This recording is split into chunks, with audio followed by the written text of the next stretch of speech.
Warahmatullahi wabarakatuh. Waalaikumsalam warahmatullahi wabarakatuh. Abi Pur, Ya Pur. yang terhormat Ibu Kepala SDN 42 Tulungagung, dan yang saya hormati Bapak Ibu Guru yang hadir pada pagi hari ini. Yang pertama-tama marilah kita panjatkan puji syukur atas kehadiran Allah pada pagi hari ini.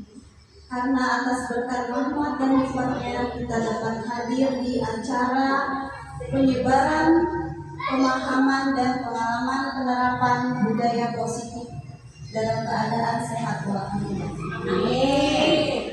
Salawat serta salam marilah selalu kita sanjung agungkan kepada Nabi besar kita, Nabi Muhammad SAW, yang mana kita nantikan syafaatnya di akhirat.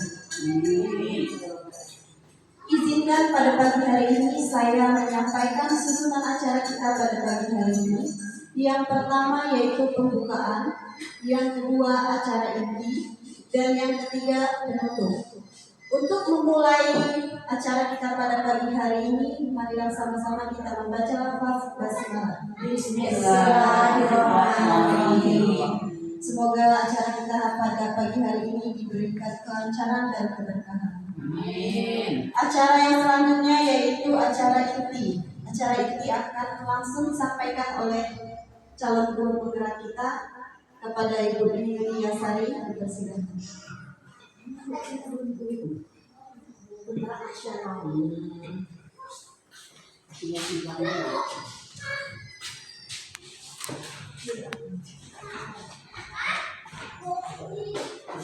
Assalamualaikum warahmatullahi wabarakatuh. Waalaikumsalam warahmatullahi wabarakatuh. Tabiku. Ya Pur. Bismillahirrahmanirrahim.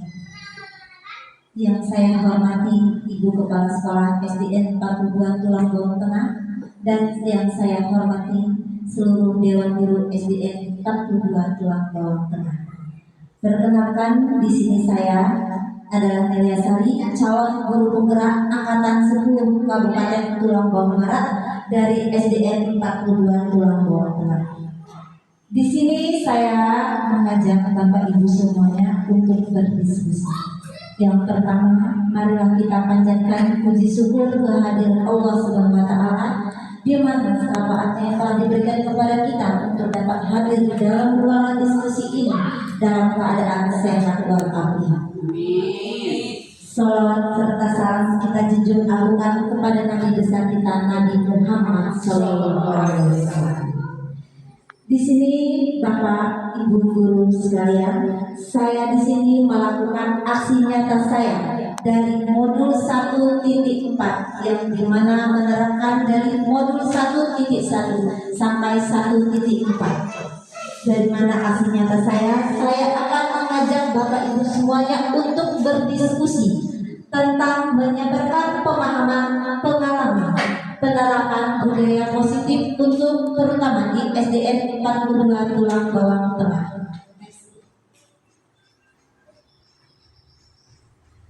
Dari mana latar belakang dari modul 1.1 yaitu tujuan pendidikan menurut Ki Hajar Dewantara yang adalah menuntut segala kodrat yang ada pada anak agar mereka dapat mencapai keselamatan dan kebahagiaan yang setinggi-tingginya, baik sebagai manusia maupun sebagai anggota masyarakat. Selanjutnya, anak diberi kesempatan untuk mengembangkan minat, bakat, dan potensi sebagai individu yang unik. Sementara itu, guru harus memberikan tuntunan dan pedoman agar anak tidak kehilangan arah dan dapat menemukan kemerdekaan dalam belajar.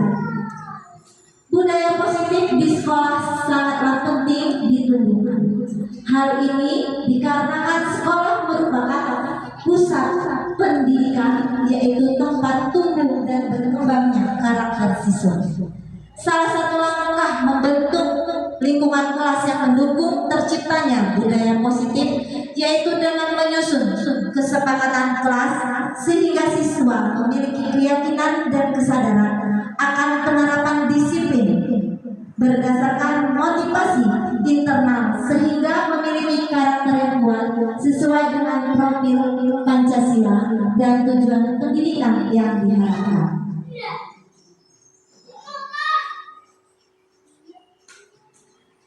Relevansi filosofi pendidikan Ki Hajar Dewantara dengan profil pelajar Pancasila.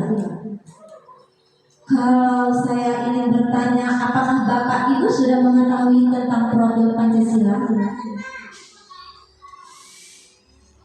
Sudah. Di mana tentang profil Pancasila, yaitu memiliki beriman dan berakhlak. Di mana dari relevansi filosofi pendidikan Ki Hajar Dewantara dengan profil pelajar Pancasila yaitu tuntunan petani, budi pekerti, kodrat alam dan zaman, bukan tabul lazar, dan menghambakan pada orang.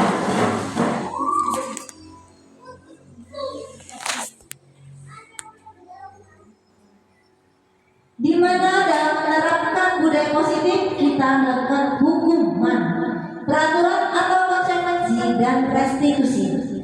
Satu, hukuman. Hukuman itu meyakinkan tidak nyaman, korban agresif akan membenci, balas dendam, menyembunyikan kesalahan. Kamu harus atau nanti kamu. Itu adalah bagian-bagian dari hukuman.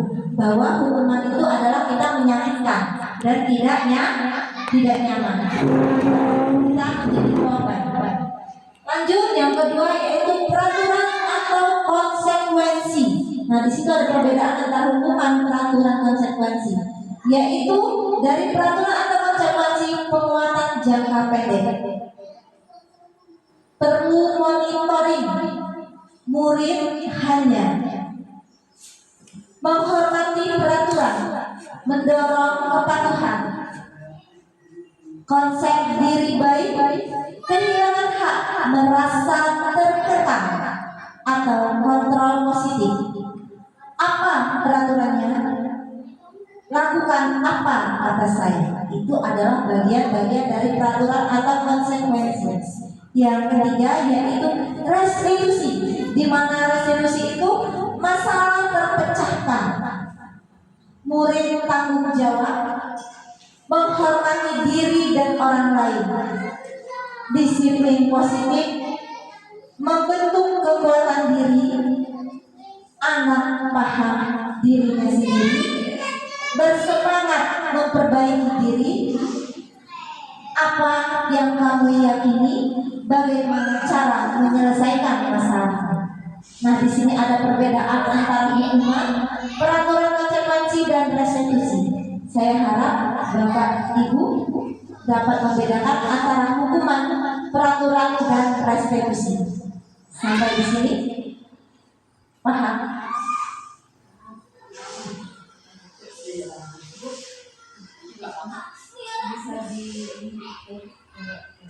Kemana Bu? Ke apa profil Pancasila Ya. tuntunan, petani, budi pekerti dan Kodrat alam. Itu nggak ada ini.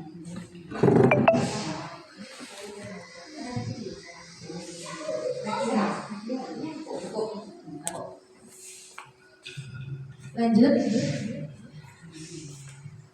Di mana kita harus bisa mengajar siswa kita membuat keyakinan kelas. Dari mana keyakinan kelas? Yaitu keyakinan kelas bersifat lebih abstrak daripada peraturan yang lebih rinci dan konkret. Jadi kita harus bisa membuat keyakinan kelas yang bersifat abstrak dari peraturan. Jadi keyakinan kelas itu yang memang disepakati oleh seluruh siswa kita di dalam kelas. Yang kedua, keyakinan kelas berupa pernyataan-pernyataan universal. Jadi pernyataan-pernyataan yang mereka sendiri yang membuatnya. Ketiga, pernyataan keyakinan kelas senantiasa dibuat dalam bentuk positif. 4. Keyakinan kelas hendaknya tidak perlu banyak sehingga mudah diingat dan dipahami oleh semua warga kelas. Jadi di dalam keyakinan kelas itu hendaknya kita tidak terlalu banyak membuatnya, tetapi membuatnya yang mudah diingat dan ingin dipahami serta dilaksanakan. Yang kelima, keyakinan kelas sebaiknya sesuatu yang dapat diterapkan di lingkungan. Jadi keyakinan itu memang harus benar-benar diterapkan di dalam lingkungan kelas kita atau lingkungan sekolah kita. Semua warga kelas hendaknya ikut berkontribusi dalam pembuatan keyakinan kelas lewat kegiatan curah pendapat. Jadi saat kita membuat keyakinan kelas itu kita harus berkontribusi dalam pembuatannya. Kita harus ambil alih dan kita harus ikut serta dalam keyakinan kelas itu bersama siswa kita. Yang ketujuh, bersedia meninjau kembali keyakinan kelas dan dari waktu ke waktu. Jadi kita harus dapat meninjau kembali keyakinan kelas itu dari waktu ke waktu.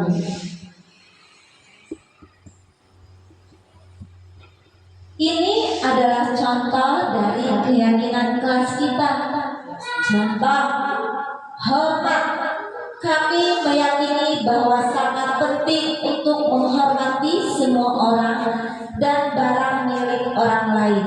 Nah, jadi ini adalah keyakinan kalau kita mengambil tentang hormat, bahwa kita harus mengajak seluruh peserta didik kita untuk meyakini bahwa sangat penting untuk menghormati semua orang ataupun menghormati barang milik orang lain. Bekerja, kita meyakini bahwa sangat penting untuk mengerjakan segala pekerjaan atau mengikuti kegiatan yang telah ditugaskan. Berarti kita sangat penting mengerjakan pekerjaan atau mengikuti kegiatan yang telah ditugaskan kepada kita. Berarti kita harus disiplin, harus mentaati. Lanjut, kita diterima dan dimiliki. Kami meyakini bahwa sangat penting untuk merasa diterima pada suatu kelompok dan saling peduli dengan yang lain. Berarti kita harus bisa menerima suatu pendapat orang lain ataupun kita harus mendengarkan dari pendapat orang lain serta kita harus peduli. Di sini adalah dari contoh keyakinan kelas.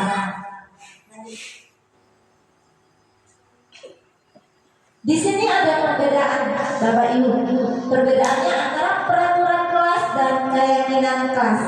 Di mana peraturan kelas itu kembalikan barang ke tempatnya, itu adalah peraturan kelasnya.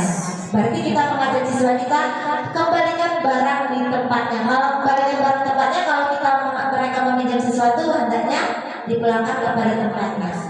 Nah, jadi dari keyakinan kelasnya itu apa? Bertanggung jawab. Yang peraturan kelas selanjutnya, dilarang mengganggu orang lain. Nah, kalau kita buat peraturan kelas berarti kita dilarang mengganggu orang lain. Nah, dari keyakinan kelas dari mengganggu orang lain itu adalah keyakinan kita berarti saling menghormati. Berarti kalau kita tidak mengganggu orang lain berarti itu adalah maksud saling menghormati. Hadir di sekolah 15 menit sebelumnya. Itu untuk peraturan kelas. Nah, dalam keyakinan kelas berarti kita dapat menghormati orang lain dan komitmen. Jadi dari datang lebih awal itu kita sudah berkomitmen bahwa kita menghargai orang lain. Berarti kita datangnya bersama-sama, ya. Dilarang menggunakan narkoba. Dari keyakinan kelas itu maksudnya ke kesehatan. Nah, itu kalau untuk kelas atas. Tapi sejak dini untuk siswa kita dapat kita kasih gambaran bahwa menggunakan narkoba itu sangat berbahaya bagi kesehatan. Bergantian dan menunggu giliran. Nah, bergantian atau menunggu giliran contohnya kalau kita mau ke kamar mandi, otomatis kita bergantian atau bergiliran. Sama halnya kita mau menyuruh anak maju ke depan ataupun berbaris di depan kelas. Itu termasuk dari keyakinan menghormati orang lain atau berempati. Dilarang merokok. Nah, kalau dilarang merokok dari sejak ini siswa kita sudah kita larang untuk merokok. Karena itu adalah termasuk dari keyakinan kelas tentang kesehatan atau menghormati orang lain. Banyak orang lain yang tidak suka dengan asap rokok. Gunakan masker. Nah, kalau kita mengalami kekurangan kesehatan, badan kita menurun, kita sedang batuk atau flu, kita gunakan masker. Dari gunakan masker itu termasuk keyakinan kelas tentang kesehatan dan keamanan. Kita menjaga kesehatan dari diri kita sendiri dan kita menjaga kesehatan dari orang lain agar tidak terkena virus dari hanya Al-Fagif. Lanjut kita berjalan di kelas dan koridor. Nah, berjalan di kelas itu masuk ke dalam keyakinan kelas keamanan dan keselamatan.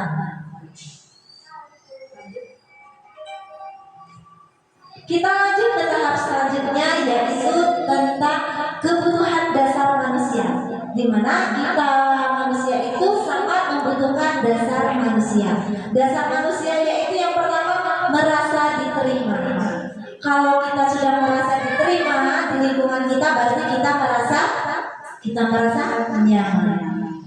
Kalau kita tidak diterima di dalam suatu kelompok atau dalam satu kegiatan, itu merasa tidak nyaman dari diri kita sendiri. Penguasaan. Nah, dari mana penguasaan itu kita menguasai. Misalnya contoh dari kebutuhan dasar, kita bisa menguasai diri kita sendiri. Kita bisa mengontrol dari diri kita sendiri. Lanjut kesenangan. Nah, di dalam hidup kita memiliki kesenangan. Kesenangan itu adalah hak kita. Ya, kita bisa dapat mengaturnya. Lanjut kebebasan. Di sini dalam arti kebebasan bukan kita harus bebas semuanya, tetapi kita harus bebas di dalam melaksanakan segala kegiatan. Lanjut bertahan hidup, di mana kita sebagai manusia kita dapat bertahan hidup. Ini adalah bagian dari kebutuhan dasar dari pengarang William Benson. Di sini kita langsung masuk ke 5 posisi kontrol guru.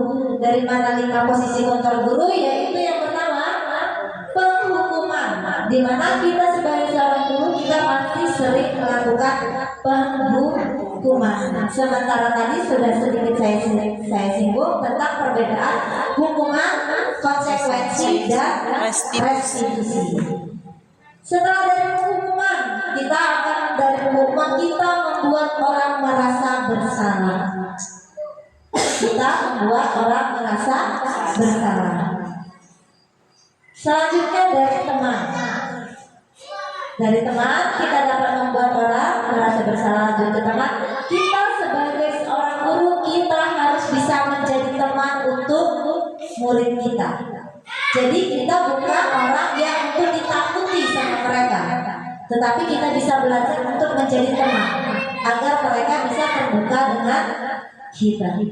Kita sebagai seorang guru yaitu monitor atau pemantau. Jadi kita hanya memantau, monitor saja. Lanjut kita adalah sebagai manajer, di mana kita sebagai seorang guru kita dapat memanajer dari setiap kegiatan proses pembelajaran kita di sekolah. Nah, di sini saya akan mengajak Bapak Ibu untuk memperhatikan video ini dengan seksama, yaitu Bapak Ibu mungkin kita sering melakukan posisi kontrol yang mana. Di sini saya akan mengajak Bapak Ibu untuk menonton dari kegiatan ini.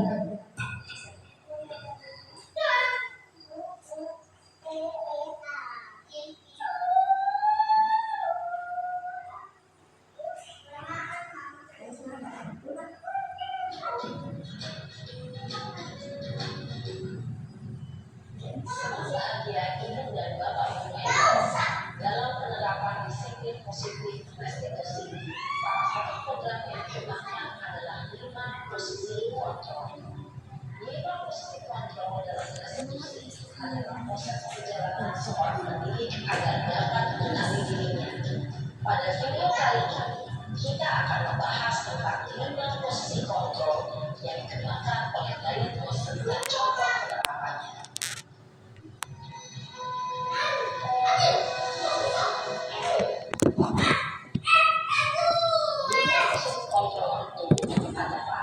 Satu, posisi penghukum. Dua, posisi pembuat dasar bersalah. Tiga, posisi teman. Empat, posisi pemantau atau monitor. Dan lima, posisi manajer.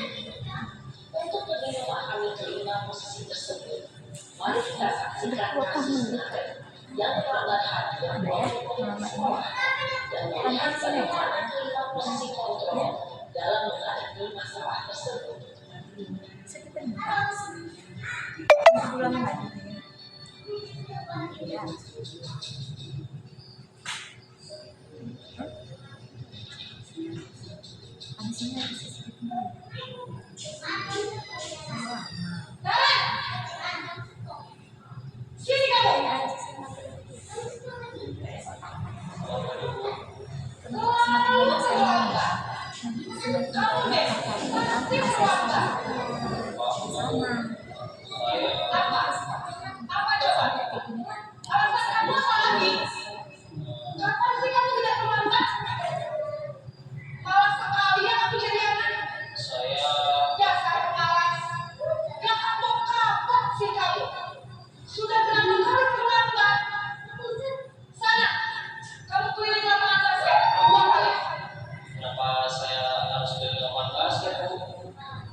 Posisi penghukum biasanya berbicara dengan nada tinggi, menghardik, menunjuk-nunjuk, menyakiti, dan menyindir. Hukuman bisa berupa fisik maupun psikis. Ibu dan bapak guru hebat, dampak yang terjadi pada murid ketika guru berada pada posisi penghukum adalah murid cenderung akan memberontak, bahkan menyimpan dendam.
Posisi penghukum biasanya berbicara dengan nada tinggi, menghardik, menunjuk. Di sini Bapak Ibu sudah bisa melihat video untuk membedakan posisi penghukum. Di mana kalau kita melakukan posisi penghukum, otomatis kita dengan nadanya tinggi. Itu namanya penghukum. Di mana penghukum itu jelas kita akan menghardik. Kamu datangnya terlambat. Itu namanya penghukum. Dan kita melakukan kepada siswa itu menunjuk-nunjuk. Itu bagian dari menghukum. Jadi Bapak Ibu sudah bisa membedakan antara penghukum, ini adalah bagian dari contoh, dan berkacang pinggang, membentak. Jadi kita penghukum itu kita membentak. Jadi kalau kita ada siswa kita datang terlambat, otomatis kita pernah melakukannya. Kamu ini marah datang terlambat. sambil kita bertekak pinggang. Itu namanya penghukum. Nah, kita akan melanjutkan lagi untuk selanjutnya video untuk perbedaan dari hukuman.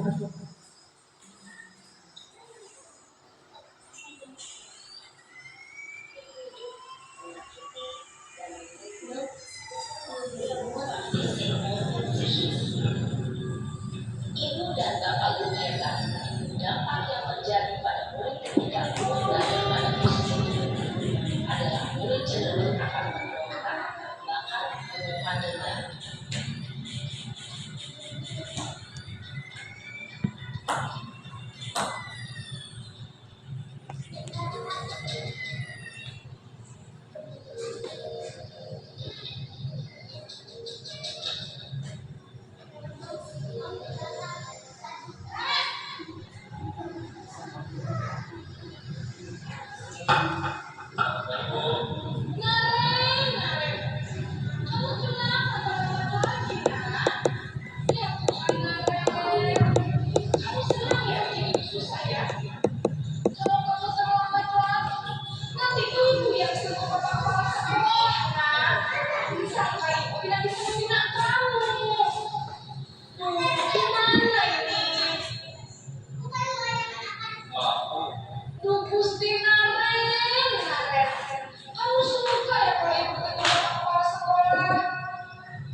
Ya sudah, lain kali jangan bikin ibu susah lagi anak ya. Ibu tidak apa-apa, ini terus bisa jantungan kalau ibu begitu bawa ke sekolah. Iya, sekarang cepat ke kelas. Maaf ya Bu. Ya. Posisi membuat rasa bersalah, berbicara dengan nada tenang, cenderung lembut, namun kata-kata yang diutarakan membuat murid merasa menjadi orang yang gagal, memandang buruk dirinya sendiri, merasa tidak berharga, dan tidak sanggup membahagiakan orang lain. Itu terlihat bagus, tapi itu salah. Itu Di sini bagus, tapi ini salah. Bapak Ibu bisa melihat tentang pembuat merasa bersalah. Jadi kita memarah, sebenarnya kita tuh marah sama siswa kita, tetapi kita tuh marahnya dengan suara cenderung lembut, tapi sebenarnya kita marah. Jadi dengan marah cenderung suara lembut, tenang, namun kata-kata kita itu menyalahkan murid. Jadi murid itu merasa bersalah. Guru akan menyatakan hal-hal yang membuat dia merasa salah pada murid dengan membuat guru menderita. Jadi kesannya di sini dia datang terlambat, tetapi kita yang menderita. Jadi kita dapat membuat merasa bersalah. Bisakah Bapak Ibu kita membedakan antara hukuman dan membuat merasa bersalah?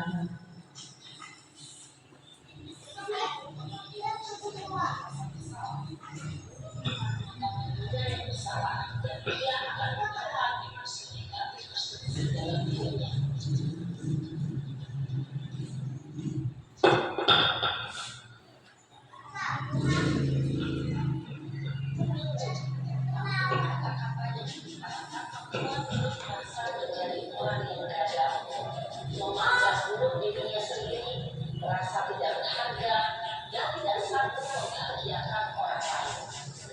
Ketika guru mengambil posisi membuat rasa bersalah, murid akan menganggap dirinya yang bersalah dan dia akan menyimpan emosi negatif tersebut di dalam dirinya. Nah, jadi dengan kita membuat murid kita merasa bersalah, jadi kita dapat membuat murid itu merasa identitasnya gagal. Jadi identitasnya gagal karena kita dapat membuat dia merasa bersalah, rendah diri, dan menarik diri dari lingkungan. Jadi dampak dari posisi membuat merasa bersalah itu kita dapat membuat siswa kita merasa bersalah dan rendah hati.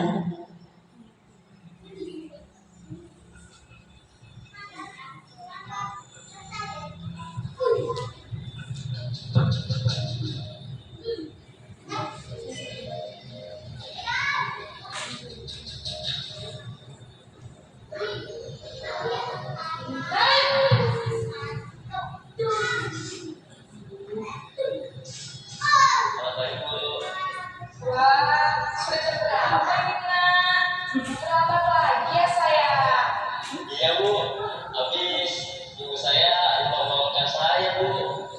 Kamu malah menyalahkan ibu kamu. Kamu bukannya anak yang larinya paling kencang. Kok terlambat sih? Iya Bu, saya memang terlambat balik tadi. Jadi biarpun saya lari kencang, tetap jangan kejar Bu. Ya sudah sana. Nanti lain kali larinya lebih kencang lagi ya. Biar gak terlambat lagi. Bikin seneng ibu. Demi ibu. Bisa kan? Bisa lah Bu. Ya sudah sana masuk kelas. Ini beresin urusan absen kamu. Kamu ini ada. Ya sudah sana masuk kelas. Ibu beresin urusan absen kamu. Kamu ini ada-ada saja. Dalam posisi teman, guru berbicara dengan nada suara ramah, akrab, cenderung bersenda gurau untuk menjaga suasana tetap santai. Murid akan merasa senang, aman, dan akrab dengan guru. Identitas yang tercipta adalah identitas sukses. Jadi dari video ini kita bisa menilai bahwa kita itu adalah masuk ke posisi teman. Jadi cara kita menyapa siswa kita itu dengan nada yang lembut dan ramah. Suara kita halus, terlihat ramah, tetapi cenderung bersenda gurau untuk menghangatkan suasana.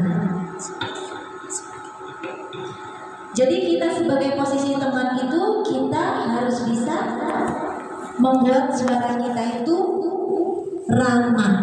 Jadi dengan suara ramah itu kita cenderung untuk bersenda gurau.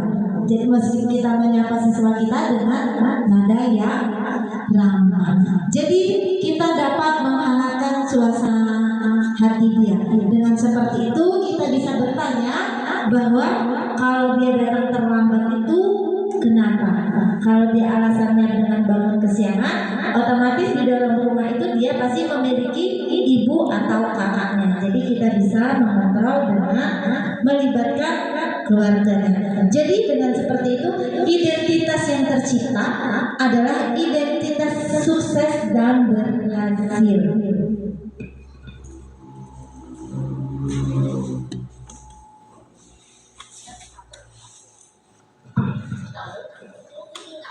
Karena ini masih dorongan eksternal, maka ada faktor ketergantungan dari murid kepada orang tertentu. Di sini. Jadi dari dampak posisi teman, jadi kita bisa melihat dari dampak posisi teman, murid akan tergantung kepada satu orang faktor ketergantungan. Jadi dampak dari posisi teman itu murid akan tergantung kepada satu orang faktor tergantungan. Jadi murid kita tidak mandiri dan tidak bisa berpikir. Murid kita tidak mandiri dan tidak bisa berpikir untuk dirinya sendiri. Ini adalah termasuk dari faktor eksternal dan internal.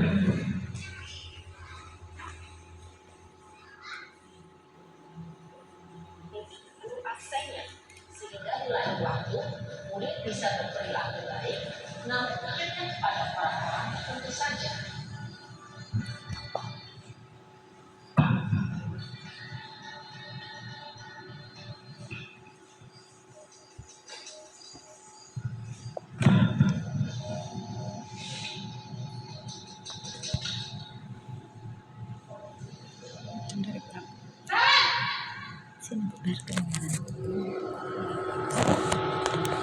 Selamat pagi Bu.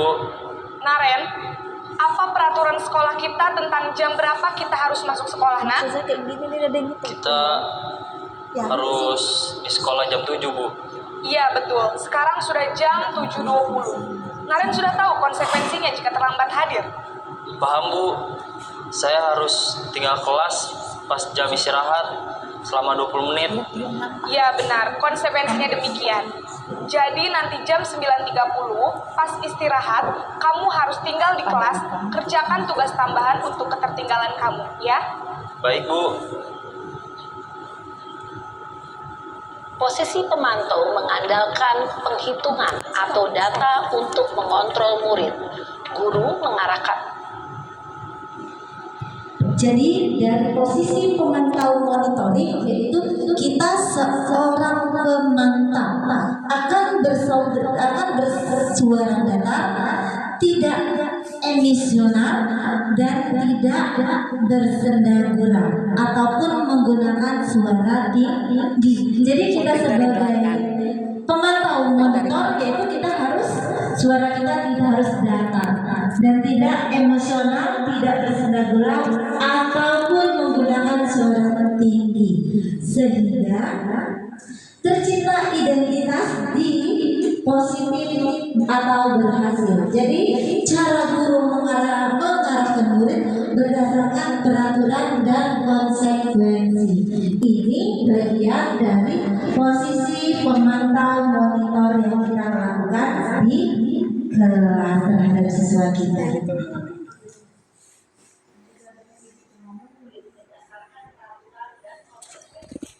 Seorang pemantau menunjukkan bahasa tubuh dan ekspresi wajah yang datar dan cenderung formal. Jangan next.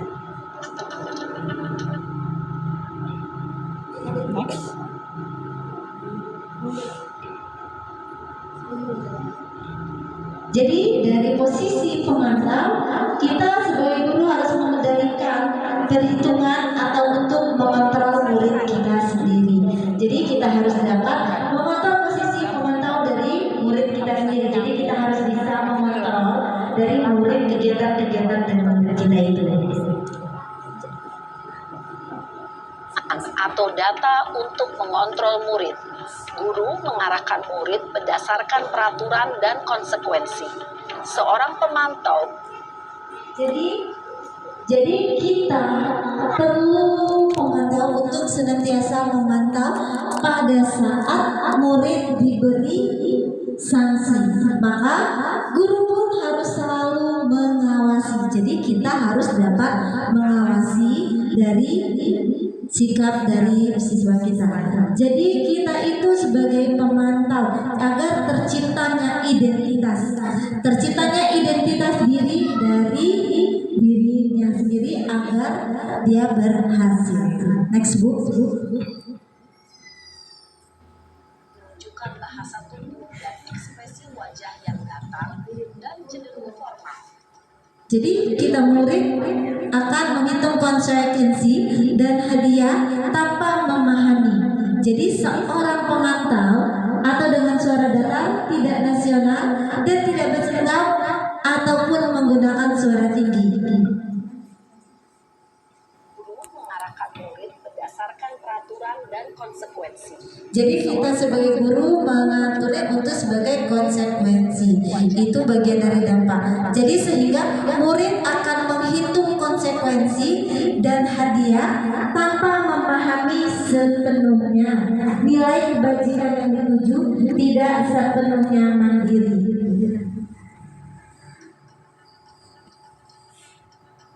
Nah, di sini kita akan lanjut ke video selanjutnya, yaitu tentang posisi manajer. Jadi biar agar Bapak Ibu bisa memahami sebagai posisi manajer itu apa saja yang harus kita lakukan. Naren,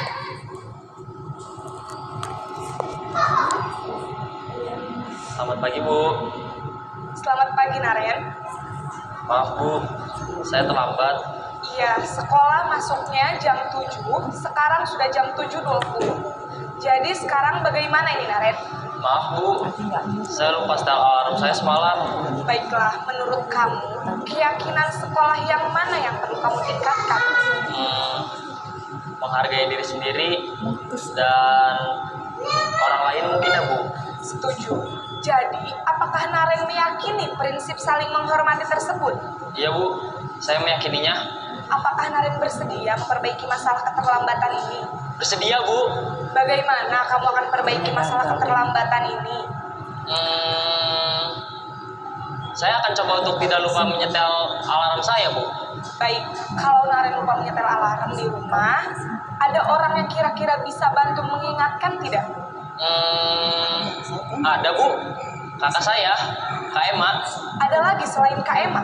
Selain Kak Emma, ada ibu saya. Baik, jadi yang mengingatkan Naren adalah Kak Emma dan ibu kamu ya? Kira-kira akan mulai setel alarm kapan nih Naren? Setelah pulang sekolah, akan segera saya lakukan. Baik, jadi Naren akan setel alarm untuk bangun besok pagi dan akan diingatkan oleh kakak dan ibunda Naren ya. Ada lagi yang mungkin perlu dilakukan Naren agar tidak terlambat bangun lagi? Tidak ada Bu. Baik Naren, terima kasih untuk kerjasama kamu. Sekarang kamu perlu kembali ke kelas untuk belajar. Baik Bu, terima kasih. Posisi manajer adalah posisi kontrol yang disarankan untuk Posisi manajer adalah posisi kontrol. Jadi posisi itu kita dengan suara manajer netral, tidak emisional dan tidak terlalu ramah dan tidak bernada tinggi. Jadi kita sebagai posisi manajer itu suara manajer kita harus terlihat netral dan tidak emisional. Tidak terlalu ramah dan tidak bernada tinggi agar terciptanya identitas positif dan berhasil. Jadi guru akan dengan tulus mengajukan pertanyaan bermakna agar membuat pikiran murid itu terbuka. Jadi kita harus menggali dan mengajukan pertanyaan seperti contoh tadi pada video. Kita mengajukan pertanyaan, kenapa datang terlambat? Ada siapa saja yang di rumah yang dapat membangunkan dia agar bangun tidak kesiangan.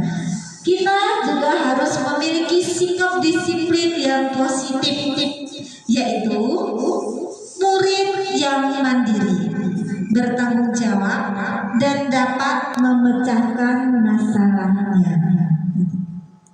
yaitu murid yang mandiri, bertanggung jawab. Jadi kita guru membimbing. Jadi kita sebagai seorang guru dari posisi manajer itu, kita harus dapat membimbing murid kita untuk memecahkan masalahnya sendiri. Jadi dari sikap kita sebagai posisi manajer itu, kita harus dapat memecahkan masalah dari murid itu secara mandiri, yang dia sendiri yang dapat memecahkan dari permasalahan dia.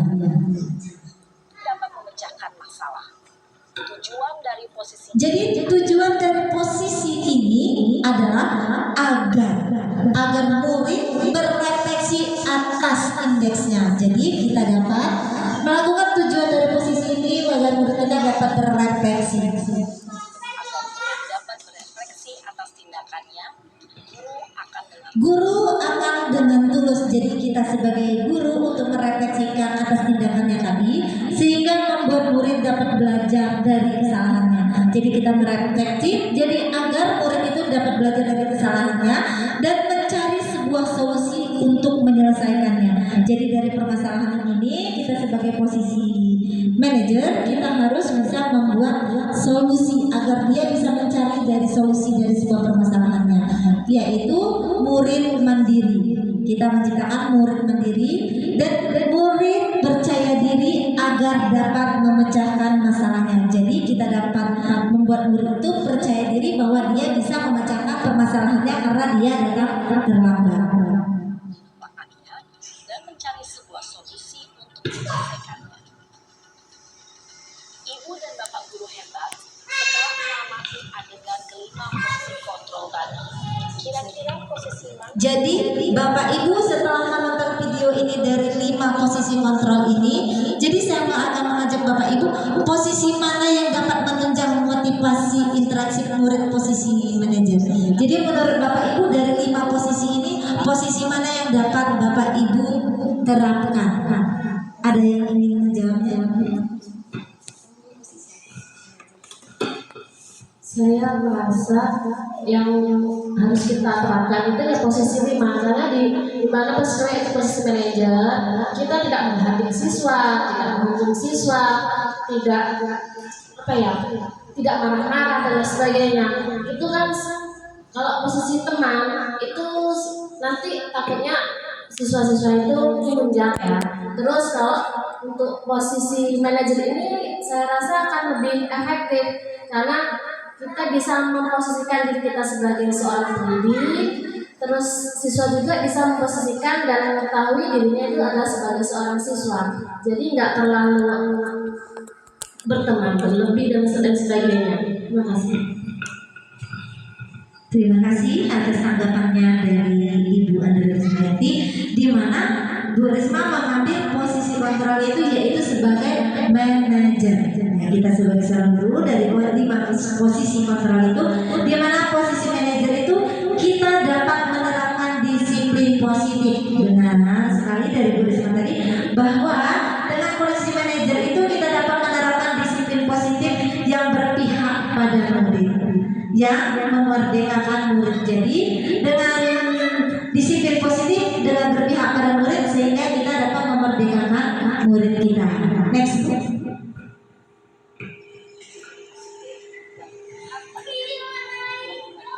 Di posisi manajer, guru dapat menerapkan disiplin positif pada murid. Pembelajaran seorang pendidik tentunya tidak mudah. Jadi kita sebagai seorang pendidik tentunya tidak mudah. Tetapi tujuan kita sebagai seorang guru yaitu kita menciptakan murid-murid kita itu supaya mereka dapat mandiri. Jadi mereka dapat menyelesaikan dari permasalahan-permasalahan mereka itu, sehingga kita dapat memerdekakan dan kita dapat menerapkan rasa tanggung jawab dari dalam diri mereka sendiri. Itu adalah tujuan dari posisi kontrol. Nah, dari kelima posisi ini semoga Bapak Ibu semuanya dapat membedakannya dari kelima posisi ini dan dapat kita refleksikan kepada murid-murid kita di dalam kelas, sehingga dari posisi kontrol ini kita sebagai guru dapat berjalan dengan baik dan kita bisa menentukan hal-hal seperti apa yang dapat kita terapkan kepada siswa kita. Nah, dari disiplin positif di sini kita dapat terus berlatih dan bersemangat. Kita dapat berlatih bersemangat dari budaya positif ini bahwa kita adalah guru yang hebat. Bahwa kita adalah guru yang hebat, guru yang bisa membuat siswa kita untuk merasa lebih tanggung jawab. Dan kita dapat membuat siswa kita untuk merasa mereka itu mandiri. Jadi kita sebagai seorang guru kita dapat bisa melakukan sebagai manajer atau posisi kontrol mereka. Next Bu. Nah, kita lanjut ke tahap selanjutnya yaitu tentang segitiga restitusi. Di mana segitiga restitusi itu yaitu dari budaya positif. Dari budaya positif ini tentunya kita punya alasan mengapa kita melakukan hal itu. Jadi dalam segitiga restitusi ini tentu kita itu punya alasan kenapa sih. Contohnya seperti tadi kita marah dengan siswa kita, ataupun dengan proses hukuman tadi kita melakukan dengan nada tinggi, ataupun kita sebagai teman, ataupun kita sebagai posisi manajernya. Nah, setelah kita menentukan apa tujuan dan alasan kita melakukan itu, tentunya kita itu ada cara yang lebih efektif. Jadi kita harus melakukan cara yang lebih efektif untuk mendapatkan apa yang kita butuhkan. Jadi kita harus punya cara yang lebih efektif. Jadi dengan cara-cara itu saya rasa dengan nonton video yang sekilas tadi Bapak Ibu bisa melakukan hal-hal itu dan dapat membedakan mana hal yang perlu kita utamakan dalam melakukan untuk budaya positif. Setelah dari situ kita lanjut ke segitiga restitusi, kita dapat melakukan keyakinan kelas apa yang telah kita sepakati sama mereka. Jadi nanti mereka akan mengajukan dari keyakinan kelas seperti apa yang mereka hadapi. Selanjutnya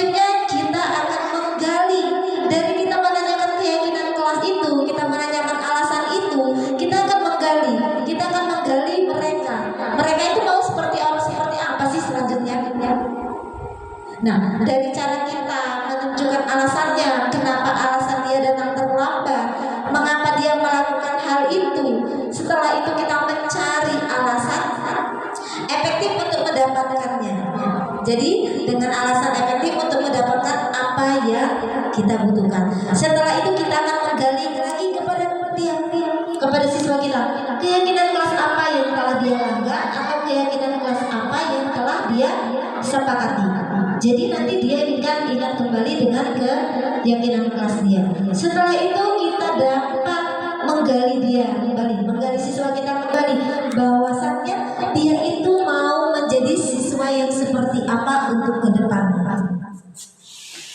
Dari sini kita dapat memvalidasi tindakan yang salah. Jadi kita dapat memvalidasi tindakan salah apa yang telah mereka lakukan. Setelah dari kita memvalidasi dari kesalahan-kesalahan mereka tadi, kita akan menanyakan dari kembali lagi keyakinan kelas tentang keyakinan kelas yang mereka sepakati. Setelah itu kita akan menstabilitaskan identitas mereka. Jadi kita harus dapat menstabilkan identitas mereka, yaitu dengan kita memancing atau kita menanyakan keinginan dia untuk dia selanjutnya seperti apa, dia mau seperti apa selanjutnya. Apakah dia tetap akan mau terlambat datang ke sekolah ataukah seperti apa? Kita harus bisa menstabilitaskan identitasnya, dia ke depannya mau jadi seperti apa. Itu adalah termasuk dari bagian dari segitiga restitusi. Nah, lanjut Bu. Nah, di sini saya akan mengajak Bapak Ibu juga kembali untuk menonton video selanjutnya, yaitu apakah Bapak Ibu sering melakukan cara seperti ini dalam mendidik siswa. Nah, jadi dalam video ini saya akan mengajak Bapak Ibu untuk apakah sering dalam melakukan pendidikan siswa.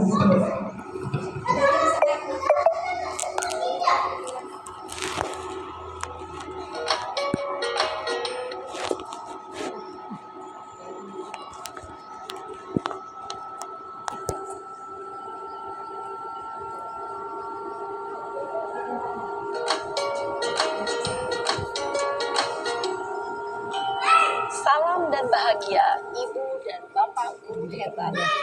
Pada video kali ini kita akan membahas tentang Saya akan mengajak positif. Saya akan mengajak Bapak Ibu untuk di dalam sini, di dalam video ini, kita itu sebagai pemimpin pembelajaran dalam penerapan segitiga restitusi, di mana yang diterapkan di dalam lingkungan di sekolah kita yang kita kenal dengan namanya restitusi. Dari restitusi itu kita dapat menerapkan pemimpin pembelajaran yang dikenal dengan nama restitusi.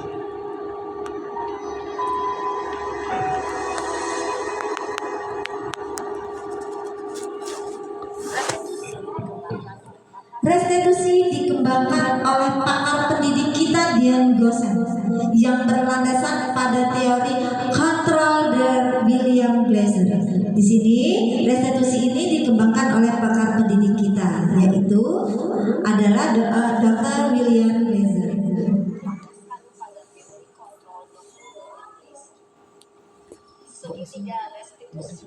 Segitiga restitusi adalah suatu proses dialog yang dijalankan oleh guru atau orang tua agar dapat menghasilkan murid yang mandiri dan bertanggung jawab. Jadi kita ini dapat berproses dan berdialog yang dijalankan oleh guru atau orang tua yang mandiri dan tanggung jawab.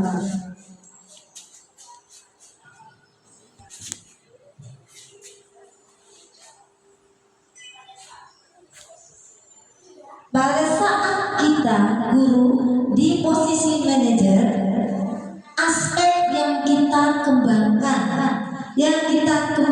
pada murid adalah motivasi instrik. Motivasi instrik itu masuk di posisi manajer, sehingga penanaman nilai-nilai kebijakan berkembang menjadi suatu kebiasaan positif yang akhirnya akan membentuk karakter murid kita. Jadi kita dapat membentuk karakter murid kita. Proses dari dialog ini terdiri dari tiga langkah yang dikembangkan. Pada segitiga posisi, pada segitiga restitusi. Jadi kita akan menstabiliskan identitas siswa kita.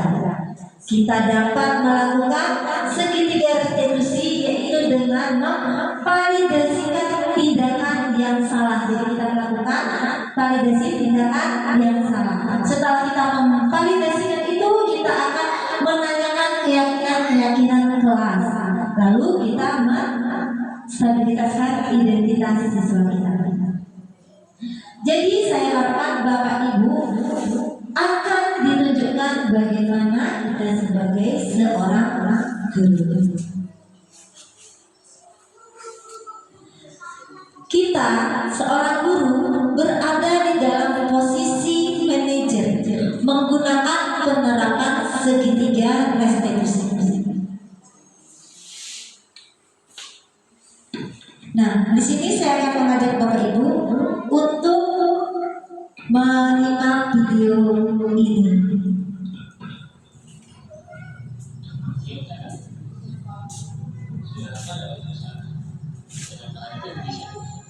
Stop Pak, masa aku dikatain di depan tingkat Pak? Ya aku marah lah, aku balik katain TK di depan kelas. Betul banget. Oh itu, ya pasti kamu ada kesal. Bapak juga akan marah apabila ada yang menuduh Bapak seperti itu. Kemudian ya, pada saat itu kamu mau melakukan apa? Ya saya langsung ngatain TK Pak, kesel banget. Saya bentak-bentak dia di depan teman-teman lain. Oh gitu, pasti kamu melakukan seperti itu karena suatu alasan tertentu kan? Iyalah, saya diam saja Pak. Saya bela diri lah, masa saya dituduh? Ya wajar lah, mempertahankan harga diri itu sesuatu yang penting buat kamu. Untung kamu tidak bertindak lebih gegabah lagi kan? Hanya membentak-bentak. Iya Pak, untung saya masih bersabar dan hanya membentak saja. Sudah gemes padahal, saya pasti bela diri lah. Ya pasti ya, tapi kamu memilih untuk tetap bertahan dan bersabar. Kamu memilih untuk tidak berbuat lebih parah lagi kan? Iya. Nah, sekarang coba kita lihat lagi tindakan kamu yang bentak-bentak Eka di kelas. Tindakan kamu itu kira-kira sesuai dengan keyakinan kelas atau prinsip apa tidak? Enggak lah Pak, capek Pak jadi marah. Jadi keyakinan atau prinsip mana yang kurang sesuai dengan keinginan kamu? Ya saya sebenarnya sangat menghargai orang lain. Mungkin saat itu saya menjadi emosi, jadi tidak menunjukkan sikap itu. Kamu meyakini tidak menghargai orang lain itu penting buat kamu? Yakinlah Pak. Iya, setuju. Kita harus saling menghargai. Namun ada juga keyakinan yang kita sepakati yang perlu kita jalankan apabila kita sedang marah kan? Ya saya bisa lebih proaktif, mulai dengan diri sendiri. Saya bisa jadi lebih bersabar, mengambil keputusan untuk berpikir mau apa selanjutnya. Kira-kira kamu bersedia memperbaiki masalah ini tidak? Bersedia Pak. Kalau kamu memperbaiki masalah ini, kamu akan menjadi Saya akan menjadi orang yang bertanggung jawab kali ya Pak. Dan senantiasa proaktif. Iya. Menurut kamu, bagaimana rasanya menjadi orang seperti itu? Ya nyaman lah, bangga bisa bersabar dan menahan diri. Baiklah kalau begitu. Yuk kita pikirkan bagaimana memperbaiki masalah ini.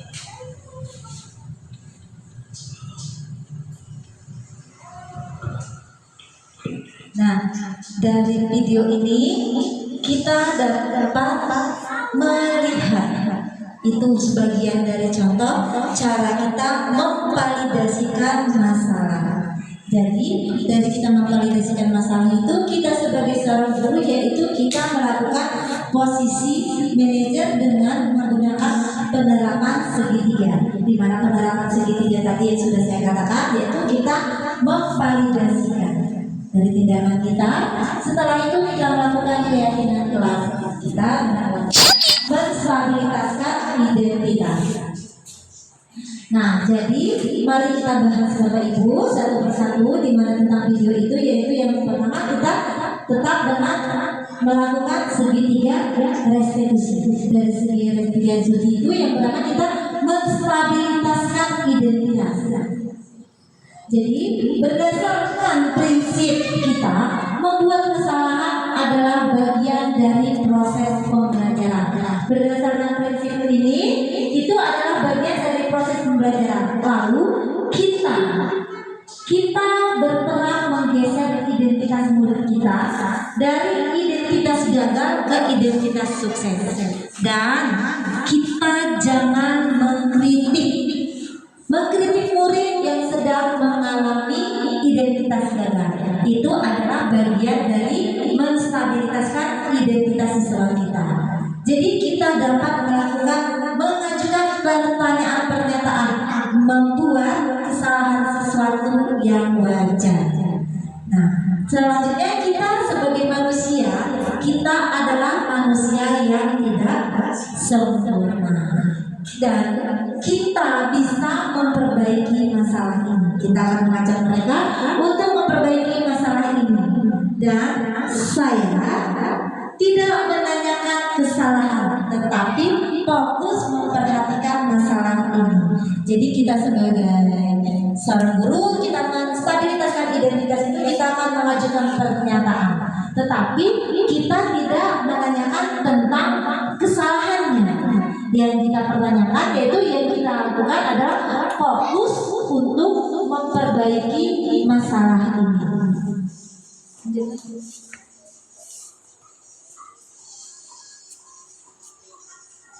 Nah, selanjutnya, apakah saat ini kamu pernah menjadi seorang yang baik untuk dirimu sendiri? Kita dapat melakukan pernyataan, yaitu dengan menanyakan apakah dia menjadi orang yang baik untuk dirinya sendiri.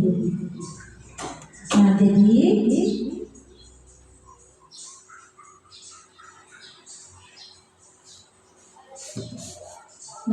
kita akan melakukan pada sisi kedua, yaitu dengan sisi kedua kita melakukan validasi tindakan yang salah.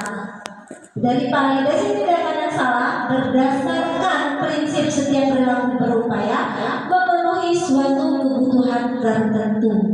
Jadi kita dapat berdasarkan prinsip setiap perilaku berupaya memenuhi suatu kebutuhan tertentu. Kita guru akan bergeser dari pemikiran stimulus respon menjadi proaktif.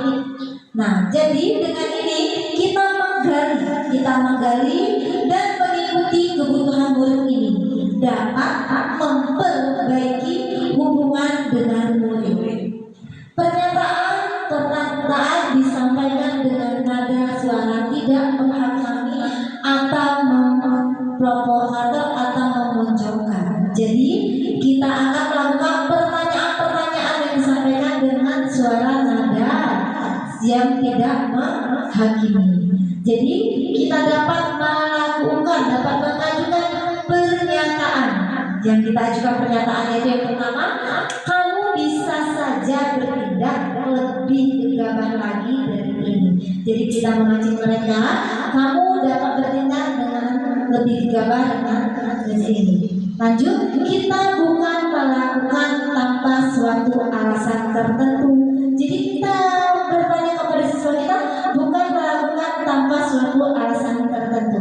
Tetapi lanjutnya yang ketiga, kamu melakukannya karena mempertahankan sesuatu yang penting bagimu. Jadi kita melakukan pernyataan yaitu dengan melakukannya karena mempertahankan sesuatu. Mungkin kamu bisa mempelajari suatu perilaku baru yang lebih efektif. Nah, jadi kita bisa menanyakan dengan perilaku yang lebih efektif lagi. Hal apa yang bisa ditanyakan dengan mengenai dan mengakui kebutuhan murid. Selanjutnya yang ketiga itu kita dapat menanyakan keyakinan kelas. Nah, kita dapat menanyakan keyakinan kelas, yaitu dengan teori kontrol. Menyatakan menyatakan bahwa pada dasarnya kita termotivasi secara intrinsik. Nah, saat perilaku telah divalidasi dan identitas sukses telah stabil, maka murid telah siap mengaitkan keyakinan dengan tindakan yang salah. Jadi kita dapat memvalidasikan identitas mereka dan kita menstabilkan sehingga mereka dapat mengaitkan keyakinan kelas yang telah mereka sepakati dengan tindakan yang salah. Lalu kita melakukan ajukan pernyataannya dengan mengatakan sebagai keluarga kelas apa yang kita yakini. Jadi sebagai keluarga kita di dalam kelas kita meyakini. Dua, kita dapat menyatakan pertanyaan nilai-nilai apa yang telah kita sepakati. Jadi nilai-nilai apa yang telah kita sepakati. Seperti yang kita lihat pada video tadi bahwa kita memiliki gambaran dalam suatu kelas yang ideal bagi kita. Jadi kita dapat menanyakan kepada siswa kita itu adalah gambaran kelas ideal seperti apa. Lanjut, yang keempat kita dapat melakukan pernyataan. Kita dapat kamu ingin menjadi orang yang seperti apa. Jadi kita menggali siswa kita itu dengan menggali dia itu ingin menjadi orang seperti apa untuk kedepannya dan untuk selanjutnya. Jadi hal-hal yang perlu diperhatikan dalam sejarah restitusi itu yang pertama, perilaku yang salah. Perilaku yang salah perlu dikaitkan dengan nilai-nilai.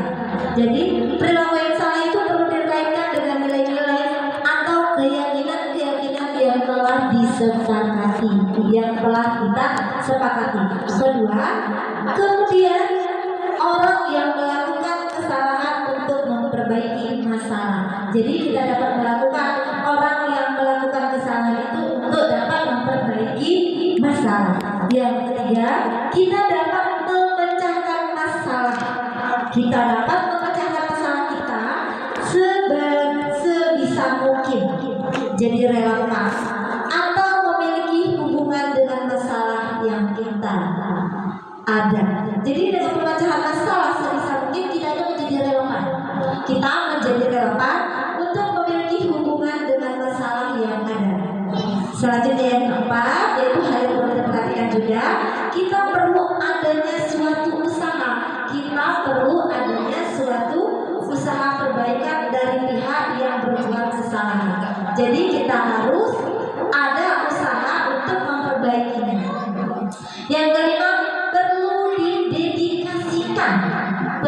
didedikasikan waktu dari pihak yang berbuat kesalahan.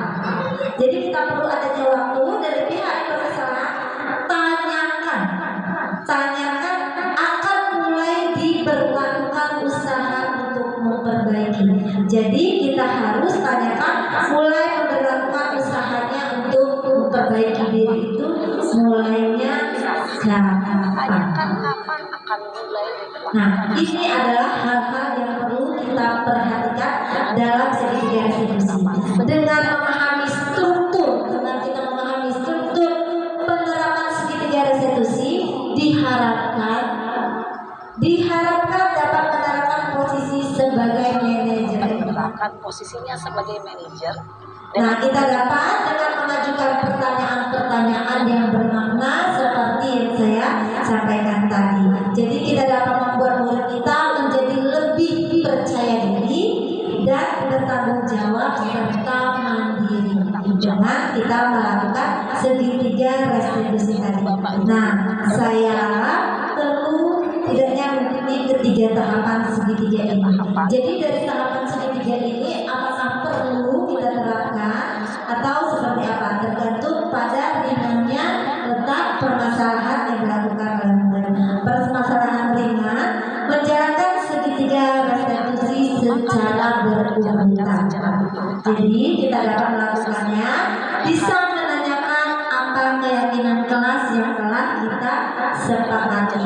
Dengan menjalankan segitiga restitusi ini kita mengajukan pertanyaan-pertanyaan yang bermakna sehingga kita dapat mengharapkan murid kita menjadi murid yang lebih kuat secara pribadi dan membuat wawasan murid agar dapat menyelesaikannya. Nah, di sini saya rasa Bapak Ibu untuk bisa memahami tentang tiga restitusi. Bahagia, ibu bapak guru hebat. Nah, sampailah kita pada titik mengajar. Bismillah saya menyelesaikannya.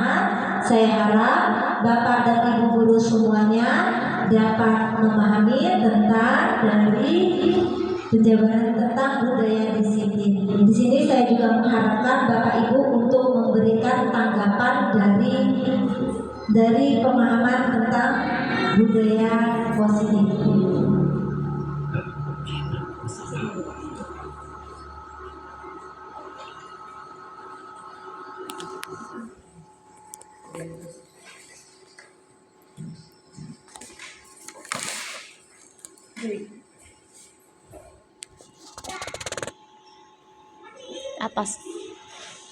Atas.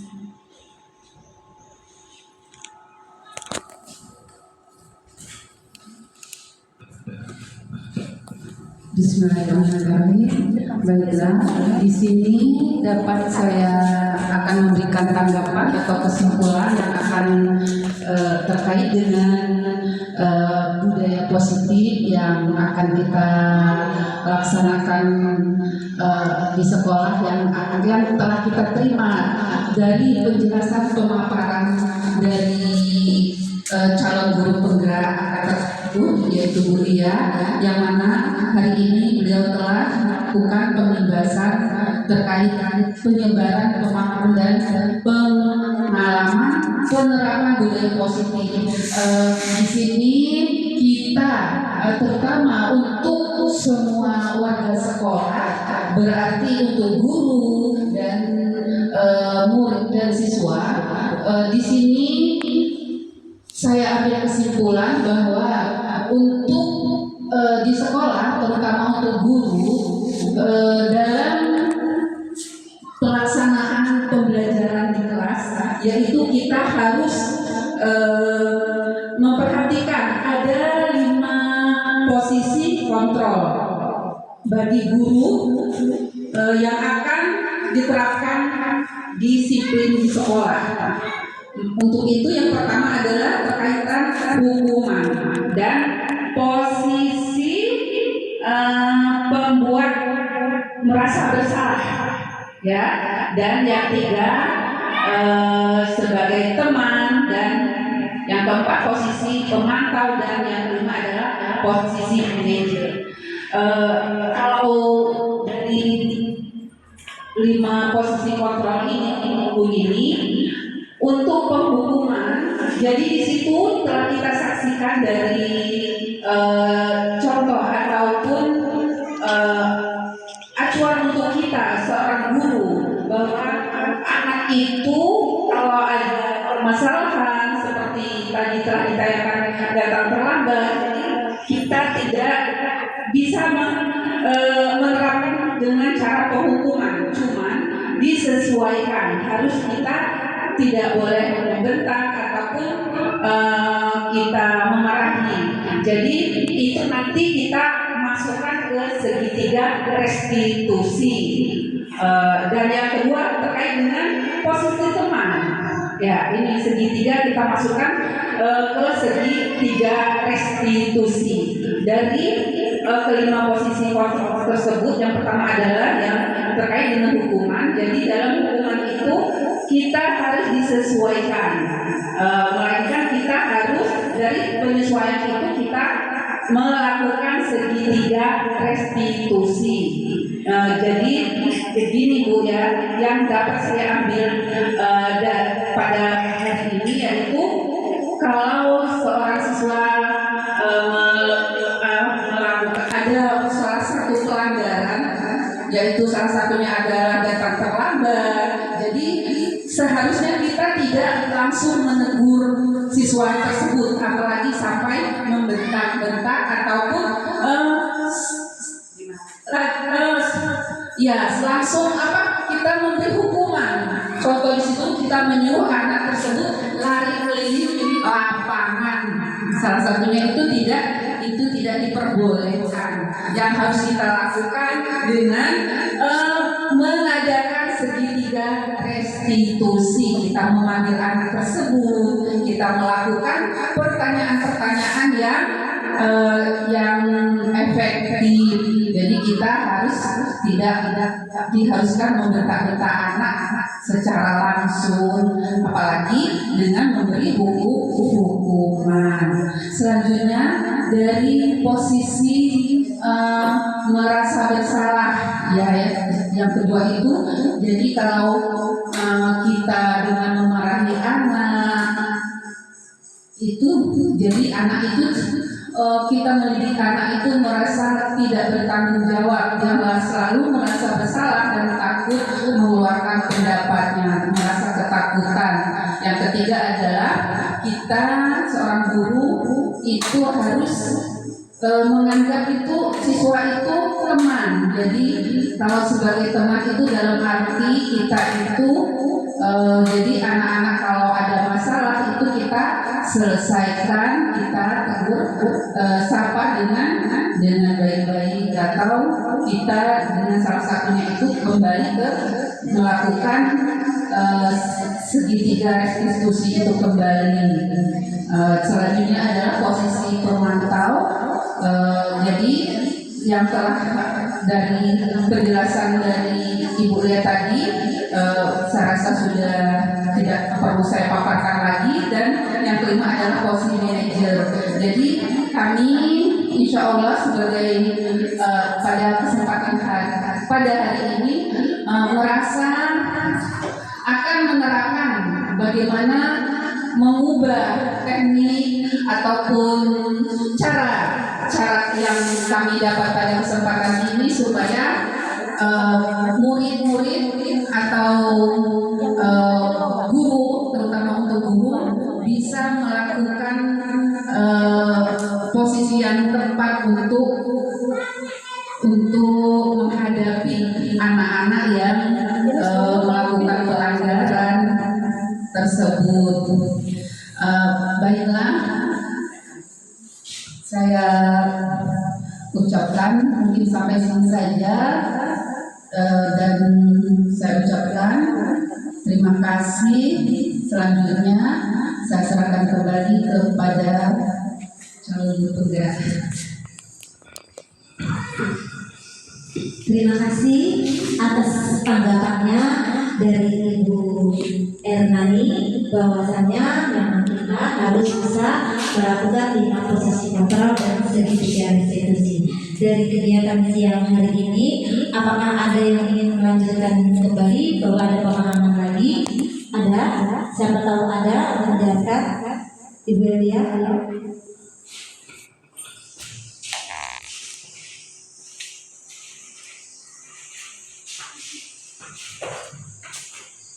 Ya, kalau secara keseluruhan dari materi tadi yang sudah disampaikan mengenai disiplin positif, ada segitiga restitusi. Yang pertama, validasi tindakan yang salah, kemudian menanyakan keyakinan dan menstabilkan identitas. Untuk segitiga restitusi ini sebenarnya sudah berjalan, cuma hanya perlu